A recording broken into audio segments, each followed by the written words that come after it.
revenir vers le client. Donc s'il y a aussi un aspect positif dans tout ça, c'est que la relation et le savoir-être, effectivement, c'est quelque chose qu'on va rechercher, puisque c'est d'être en capacité à comprendre quelles sont les attentes de nos clients, de les traduire et de prendre les données que nous captons au fil de l'eau et essayer de remonter vers le client de l'information qui va pouvoir l'aider à piloter son entreprise. Donc c'est là où quand même notre fonction et nos recrutements qu'on va avoir à l'avenir vont prendre en compte à la fois une compétence technique qui sera évidemment plus élevée, c'est vrai, mais pour donner du sens à l'ensemble des informations qu'on va avoir et être très proche de nos clients pour pouvoir anticiper leurs besoins, les accompagner dans leur développement. Et là, ça passera encore, j'espère, très longtemps par la présence humaine. Les clients, ils ont des exigences différentes aujourd'hui, eux aussi peut-être? La vitesse, le retour, oui. Grâce aux technologies, grâce aux mails, grâce aux échanges. Une demande qui est faite le matin, si elle n'est pas satisfaite le soir, c'est presque pas normal. Par rapport aux enjeux, mutations de l'environnement économique, plus on va être en capacité à rapidement revenir avec une information qui est quand même déjà un peu traitée, on va pouvoir l'aider à prendre des décisions. Donc oui, avant, on était plutôt sur le nuage de voir ce qui s'était passé dans le rétroviseur. Bon, l'année était bonne, elle était mauvaise, ok, c'est bien, c'est mal, c'est trop tard. Il faut être en capacité d'anticiper pour orienter les décisions avant la fin d'une année. Donc l'accélération fait que les demandes des clients se tournent plus vers ça, oui, bien sûr.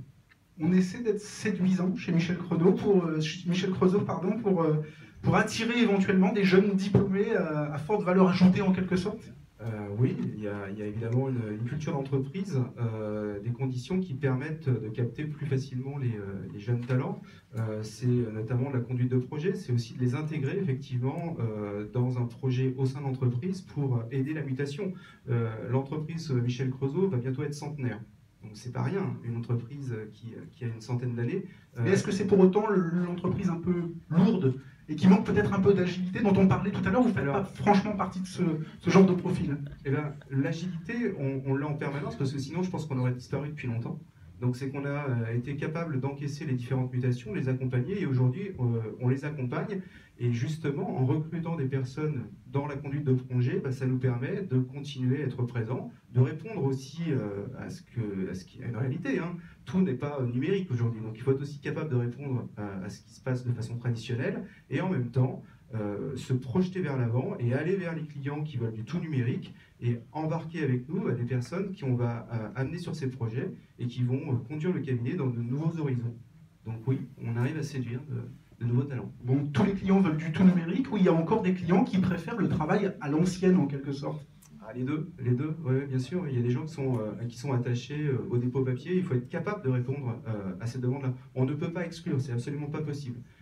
L'histoire de notre entreprise fait qu'on est capable de répondre à un spectre très très large qui va justement du dépôt papier à l'absence d'Internet dans une zone blanche, parce que ça existe aussi, c'est une réalité, et à côté d'être partenaire du labo et de répondre au tout numérique.